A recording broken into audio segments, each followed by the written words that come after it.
তার ভক্তের প্রতি শ্রীকৃষ্ণের স্নেহের একটি নিদর্শন হচ্ছে তিনি যখন প্রদ্যুম্নকে তার সামনে এত লজ্জিত না হতে বলেন। তিনি প্রদ্যুম্নকে বলেন, হে পুত্র, তুমি তোমার এই হীনমন্যতা পরিত্যাগ করো এবং এইভাবে মাথা নিচু করে রেখো না।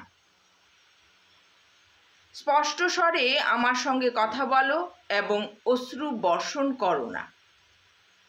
তুমি সরাসরিভাবে আমার দিকে তাকাতে পারো এবং নিঃসংকোচে তুমি আমার শরীরে হাত রাখতে পারো।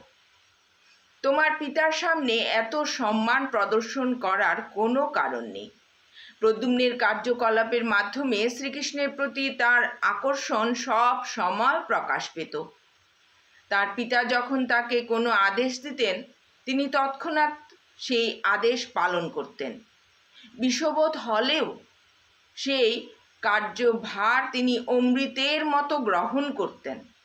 তেমনি তার পিতার অনুমোদন না থাকলে অমৃতপম বস্তুকেও তিনি বিষবোধ পরিত্যাগ করতেন।